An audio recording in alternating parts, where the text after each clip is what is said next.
Sophie Foster, and welcome to Can We Talk About That, the local Oxford County podcast where we break down gender-based violence in our everyday lives. For today, I'm sitting down with OPP Officer Lisa Naranchek, and we're going to be talking about what it looks like to call the police. In each episode on this podcast, I sit down with local experts from Oxford County that are working within the GBV, gender-based violence field. So if they're doing system change, if they're doing prevention, or maybe they're a frontline worker, the hope is that I get to sit down, ask the questions that we're all wondering, and learn a bit more about the resources and services that are available here. Before we get into today's conversation, I do just want to give a heads up that we will be talking about topics like abuse, violence, and trauma. So please just take care of yourself while you're listening. If you need a break, or maybe this episode just isn't the one for you today, please feel free to pause or take a break at any point. If you or someone you know needs support, please call the DASO crisis line. The toll-free number is 1-800-265-1938. It's open 24/7, so you can call in the middle of the night if you'd like to. It's free and it's confidential. Please like, subscribe, and share these episodes as we learn together and break down gender-based violence. For today's episode, I'm sitting down with OPP Officer Lisa Naranchek. She is a detective with a detachment here in Oxford County. Can you explain a little bit more about your role and the specific work that you do? Yeah, sure. So I work in the crime unit as a detective, as you said, but I'm the detachment abuse issues investigator. We have two of us at our detachment that were in this role. So we're kind of we're the overseer of any of the abuse cases that come into the detachment to ensure that the response is as it should be, that people are getting referred where they should be getting, and we also may assist with investigations that are maybe more significant. Can you maybe explain a little bit of how, OPP versus Woodstock Police, how that affects when someone calls from Oxford County? As you said, I'm with the OPP, which is the Provincial Police Force. So we have the two police forces that police the entire county of Oxford. Woodstock City does just within the Woodstock City limits, whereas OPP responds to the entire county. So it could go anywhere from Tillsonburg way out to Plattsville in the area. And we're just broken into different zones, and we have officers patrolling the whole county. And okay. we all respond. The thing with the police services, we have one courthouse. So the courthouse that is located in Woodstock is the same courthouse that all of our individuals would be going to if they were going to court. Yeah, that makes sense. Yeah. I guess it's kind of hard. It's gray areas of how you overlap. Yeah. So this episode is called Calling for Help. What happens when you call the police about abuse? I think this episode's really important because most of the time we don't know what it looks like to call the police, and so I thought it'd be nice to have you come on so we can chat about it. So to start, to keep it simple, what actually happens when someone picks up the phone and dials 911 because of abuse specifically? Okay, so 911, obviously from the time we're young, we learn that 911 is to call if there's an emergency. There are two different avenues to phone police, because there is a non-emergency line that people can get a hold of police as well. But in the case of the emergency, when you phone 911, it automatically goes to a call center. So we have individuals that are trained and answer the calls. So it's not a police officer that you're getting, but it's a call taker who then will ask a series of questions of the individual. Your address, your phone number, your name, because they're just starting to try and collect the information. Because what's happening behind the scenes is as the call taker is getting information, they're typing it into a keyboard that's going to another person, which is a dispatcher, who is then putting it in their system, and it's getting automatically sent out to a police officer to respond. So it's, with technology, we've all kind of come forward. The officers have the computers in their cruisers, so they'll automatically get dispatched. So if I was to call an emergency for 123 Lake Lane, they would automatically type that in, and it would go to the officer that's working that area to start looking about where they need to start going. So if it's a 911 emergency, then they know even before having the basic information that they have to start responding. So the things that the when it's an emergency, people may be getting excited and they just have to try and breathe and take the time to listen to what the call taker is asking them, because they will ask, what's your emergency? Because it's not just police that respond to 911, it's ambulance, fire, or police. All three, sometimes a couple. So they're asking for the key information so that they're sending the right help. So I know it's difficult in emergencies sometimes to kind of get you're not always hearing what they're asking, but people, we just encourage them to take a breath and try to get as much information out and what they're asking, so that whoever is responding can be responding and be prepared in their own mind of what they're coming into as well. So name, address, who's in the house. If it is a police response, they may be asked things like, is there animals in the house? Are the animals locked up? Are there weapons in the house? Because that's sometimes important to know as well. So they want to know who's in the house. They may ask about vehicles, things like that. So there could be, depending upon the situation, a whole series of questions that they're getting asked. And we just have to make sure that we're listening and giving the appropriate responses. So yeah. I know that I would be the one to like word vomit. Yeah. And stutter over what I'm saying, especially if I'm in a scary situation. Yeah. So I understand that a lot of calls that go to police are domestic abuse situations. Is that true? We do get a high percentage of calls. We do get a whole variety of calls, so I don't know what the percentage is, but yeah, that's okay. Of course, we do get a high percentage of calls that are intimate partner violence. Right, and so what, besides the kind of questions that you just answered there about, who's in the house and your address and your phone number, what kind of information should someone be prepared to have to give in that moment that they call to explain the abuse? Okay, and the thing is they also are looking to see if the person is currently safe.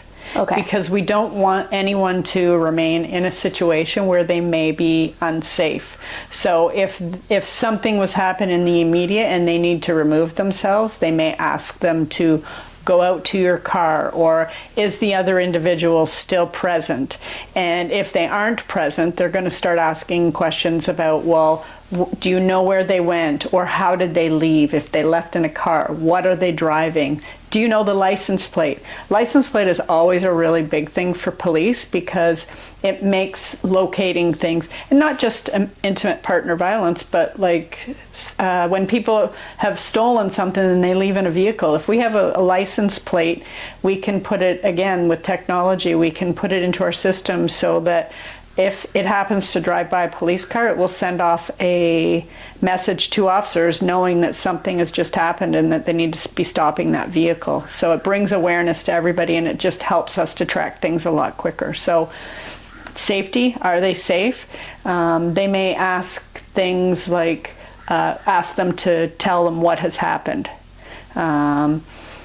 Just to kind of start getting information, and that's information that's then relayed to the officer who is responding for the beginning of their investigation. And then once the officer arrives, that's when the investigation really continues and moves forward from there. Mm-hmm. So let's say that someone's thinking about calling and it is with their partner. So let's say a husband and wife get in a fight. What if the fight has finished and maybe they've separated, but the person is scared that calling might make things worse for them? Do they have control over what happens next when they call? Okay, so with regards to OPP, and I can only speak to OPP, I can't speak to Woodstock City and their how they respond to calls for service. But with OPP, with regards to intimate partner violence, we have a mandate, and we have our own set of rules that we have to follow. So if we arrive at a scene and it's determined that there has been a criminal offense with regards to domestic violence, OPP shall lay a charge. So often people think that we come there and if something has happened, they don't have control over us laying the charge. The thing that I do want to tell people, though, is it's not them laying the charge. Often people feel that it's their responsibility. No one deserves to be hurt or live in fear. And it's our responsibility as police to keep everyone safe. And so we're mandated that we shall lay a charge when there's an incident of domestic violence that occurs, or intimate partner violence that occurs. And that allows us to start the path of ensuring long-term safety planning, and maybe it means that we're connecting people to get them help for the victim, but also for the person that's been accused of the crime too. So when it comes to intimate partner violence, people really do not have a say in whether there's a charge. If there's evidence that there's been an offense, then we shall lay the charge. Mm-hmm. Yeah. What would you say are the most common charges that you see if you were to lay a charge? Would it be mostly like assault? That's hard to say. Like, it could be a variety of offenses. I don't want to say what the most common one, but some of them could be assault. And the thing is there's different levels of offenses too. So there could be an assault, there could be assault caused bodily harm, there could be assault with a weapon, but there's mischief. There's when people start damaging property, there's charges that are around that too. You know, breaking of doors or holes in walls, damaging a person's property. These things also are unacceptable and are also criminal offenses. So there's a whole, each scenario is really very unique, right? Each individual handles situations differently. So the charges are really very unique to each case. Yeah, that makes sense. That's helpful to know. Is it true that police, maybe when they come to the scene, that they always lay charges once they're called? No. Again, each scenario is different. But with regards to that, I'll reiterate that we shall lay a charge in an intimate partner or gender-based violence if we deem that there is an offense, because we shall lay the charge. But sometimes we go, and maybe it was, as you said earlier, maybe it was an argument or a verbal argument. We will not be laying charges every time, but we will come, attend the scene, and we'll do a thorough investigation, and the result of the investigation will deem what's going to kind of happen at that moment or that time. Again, with keeping in mind that we're there really, we want to keep people safe. We're not there to break up families. We want to make sure everybody's safe and are living in a healthy home environment, and making sure that everyone's okay. Mm-hmm. So in intimate partner situations, I think sometimes it's really hard because there's still love and there's still care for that person, even if maybe something has happened to kind of disrupt the relationship. What happens when the survivor doesn't want to press charges, but a criminal offense has happened? What are their options? Well, unfortunately with OPP, there really isn't an option. If police are made aware of the offense and have the evidence that supports the offense, then we shall lay the charge. So they don't really have a choice. But I forget the word that you just used. It doesn't mean that the family's going to be broken up.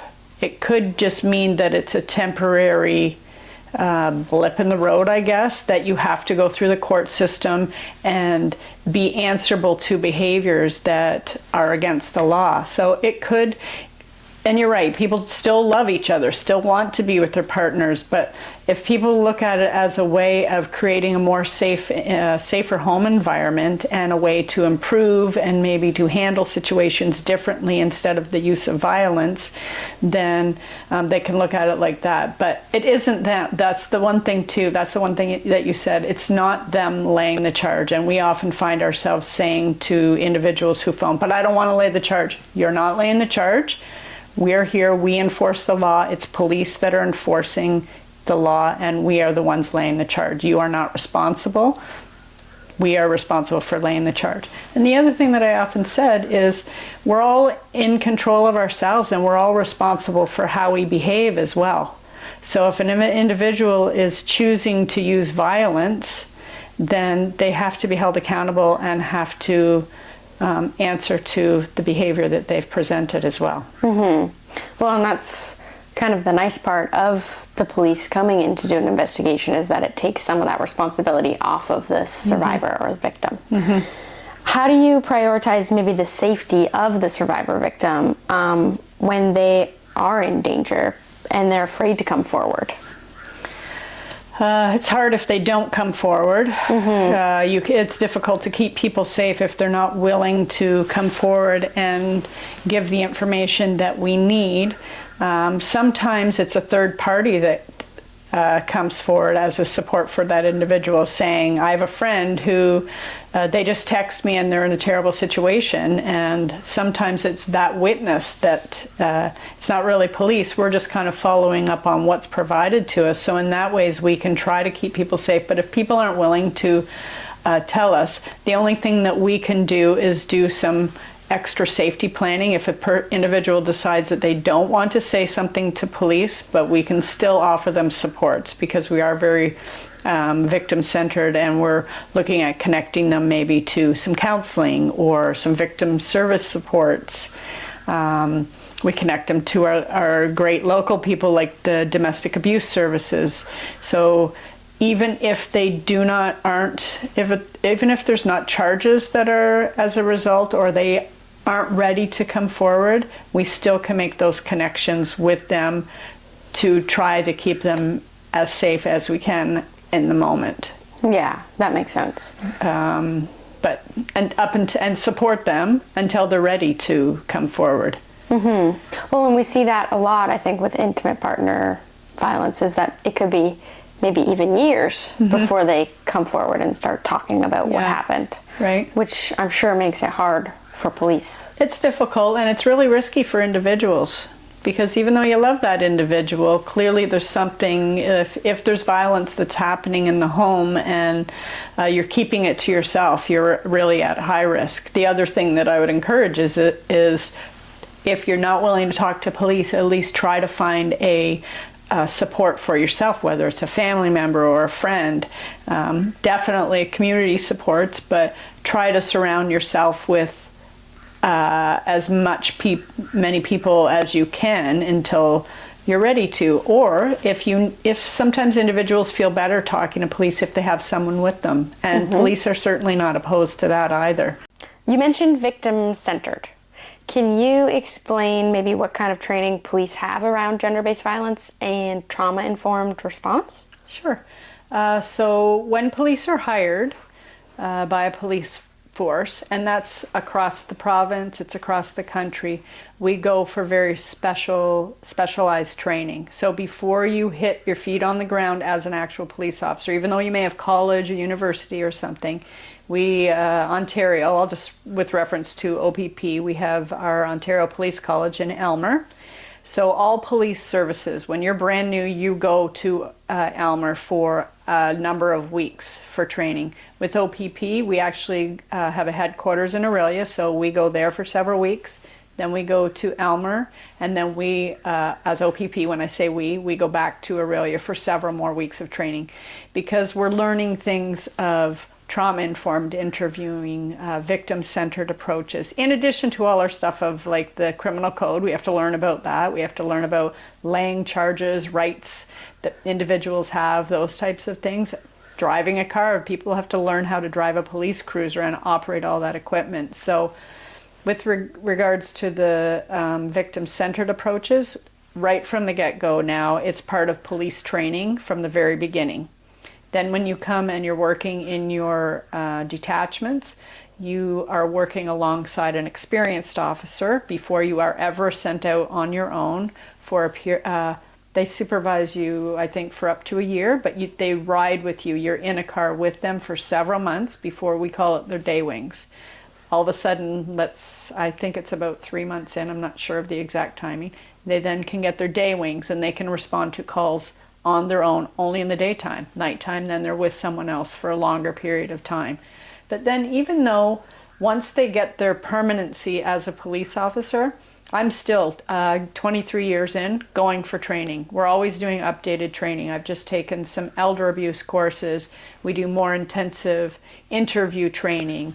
So we're constantly updating and upgrading our skills, just like we are with our equipment, because we know the most important thing is being able to deal with people and acting in an empathetic and a compassionate and way, because we need to be able to communicate with people, because we are there to help and deal with situations sometimes where someone's upset, but sometimes when somebody's very escalated. So we have to be able to respond accordingly. So we do a lot of training, and not to mention that we do retraining every year. Every officer across the province has to go for a week of training, and we're always upgrading that way as well. So it's pretty consistent, and we just work really hard and diligently to make sure that we're treating the public fairly and the best way that we can to help the situation. Mm-hmm.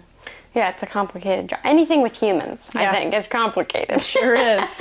And we're always just continuing to learn. Yeah. So maybe to wrap up our episode, just thinking of the people who might be listening to this, what would you say to someone who's listening, who might be thinking about calling, but maybe doesn't feel ready or maybe doesn't feel safe? Okay. I would say that to remember that we're here to help a victim when they're ready. We're ready to not only when they're ready, but to meet them where they're at, because even if they're not ready to maybe give all details, we're still ready to listen to what they have to say and work with them and getting them the best possible help that we can according to whatever the situation may be. Mm-hmm. And sorry, one last question. Yeah. Can they call the non-emergency line just anonymously and ask Questions?